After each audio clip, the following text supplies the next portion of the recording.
हिजकिय्याल 37वां बाब। खुदावंद का हाथ मुझ पर था और उसने मुझे अपनी रूह में उठा लिया और उस वादी में जो हड्डियों से पुर थी मुझे उतार दिया और मुझे उनके आसपास जो गिर्द फिराया। और देख, वो वादी के मैदान में बकसरत और निहायत सूखी थी। और उसने मुझे फरमाया, ए आदमजाद, क्या ये हड्डियां जिंदा हो सकती हैं? मैंने जवाब दिया, ए खुदावंद, खुदा तू ही जानता है।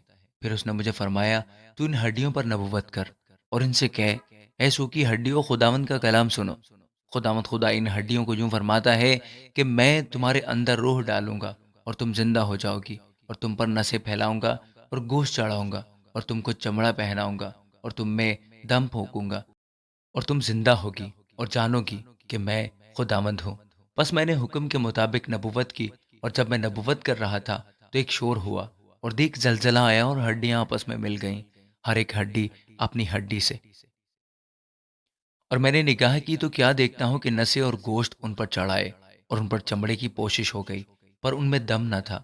तब उसने मुझे फरमाया कि नबुवत कर, तू हवा से नबुवत कर, ए आदमजाद, और हवा से कह, खुदावंद खुदा यूं फरमाता है कि ए दम, तू चारों तरफ से आ और इन मकतूलों पर फूंक के जिंदा हो जाएं। बस मैंने हुक्म के मुताबिक नबुवत की और उनमें दम आया और वो जिंदा होकर अपने पांव पर खड़ी हुई, एक निहायत बड़ा लश्कर। तब उसने मुझे फरमाया, ए आदमजाद, ये हड्डियां तमाम बनी इसराइल हैं। देख, ये कहते हैं, हमारी हड्डियां सूख गईं और हमारी उम्मीद जाती रही, हम तो बिल्कुल फना हो गए। इसलिए तू नबुवत कर और इनसे कह, खुदावंद खुदा यूं फरमाता है कि ए मेरे लोगों, देखो, मैं तुम्हारी कब्रों को खोलूंगा और तुमको उनसे बाहर निकालूंगा और इसराइल के मुल्क में लाऊंगा।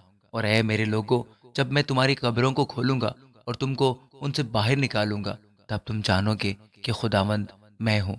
और मैं अपनी रूह तुम में डालूंगा और तुम जिंदा हो जाओगे और मैं तुमको तुम्हारे मुल्क में बसाऊंगा। तब तुम जानोगे कि मैं खुदावंद ने फरमाया और पूरा किया। खुदावंद फरमाता है।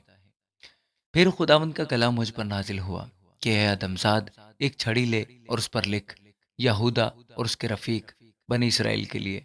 फिर दूसरी छड़ी ले और उस पर ये लिख, इफ्राइम की छड़ी, यूसुफ और उसके रफीक तमाम बनी इसराइल के लिए।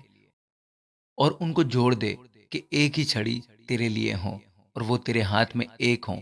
और जब तेरी कौम के लोग तुझसे पूछें और कहें कि इन कामों से तेरा क्या मतलब है, क्या तू हमको नहीं बताएगा, तो तू उनसे कहना कि खुदावंद खुदा यूं फरमाता है कि देख, मैं यूसुफ की छड़ी को जो इफ्राइम के हाथ में है और उसके रफीकों को जो इसराइल के कबाइल हैं लूंगा और यहूदा की छड़ी के साथ जोड़ दूंगा और उनको एक ही छड़ी बना दूंगा और वो मेरे हाथ में एक होंगी। और वो छड़ियां जिन पर तू लिखता है उनकी आंखों के सामने तेरे हाथ में होंगी। और तू उनसे कहना कि खुदावंद खुदा यूं फरमाता है कि मैं बनी इसराइल को कौमों के दरमियान से जहां जहां वो गए हैं निकाल लाऊंगा और हर तरफ से उनको फराहम करूंगा और उनको उनके मुल्क में लाऊंगा। और मैं उनको उस मुल्क में इसराइल के पहाड़ों पर एक ही कौम बनाऊंगा और उन सब पर एक ही बादशाह होगा। और वो आगे को ना दो कौमें होंगे और ना दो मुमलिकतों में तकसीम किए जाएंगे। और वो फिर अपने बुतों से और अपनी नफरत अंगेज चीज़ों से और अपनी खताकारी से अपने आप को नापाक ना करेंगे, बल्कि मैं उनको उनके तमाम मस्कनों से जहाँ उन्होंने गुनाह किया है छुड़ाऊंगा और उनको पाक करूंगा। और वो मेरे लोग होंगे और मैं उनका खुदा होऊंगा और मेरा बंदा दाऊद उनका बादशाह होगा। और उन सब का एक ही चरवाहा होगा और वो मेरे अहकाम पर चलेंगे और मेरे आइन को मानकर उन पर अमल करेंगे। और वो उस मुल्क में जो मैंने अपने बंदा याकूब को दिया, जिसमें तुम्हारे बाप दादा बसते हैं, बसेंगे। और वो और उनकी औलाद और उनकी औलाद की औलाद हमेशा तक उसमें सकूनत करेंगे। और मेरा बंदा दाऊद हमेशा के लिए उनका फरमान रवा होगा।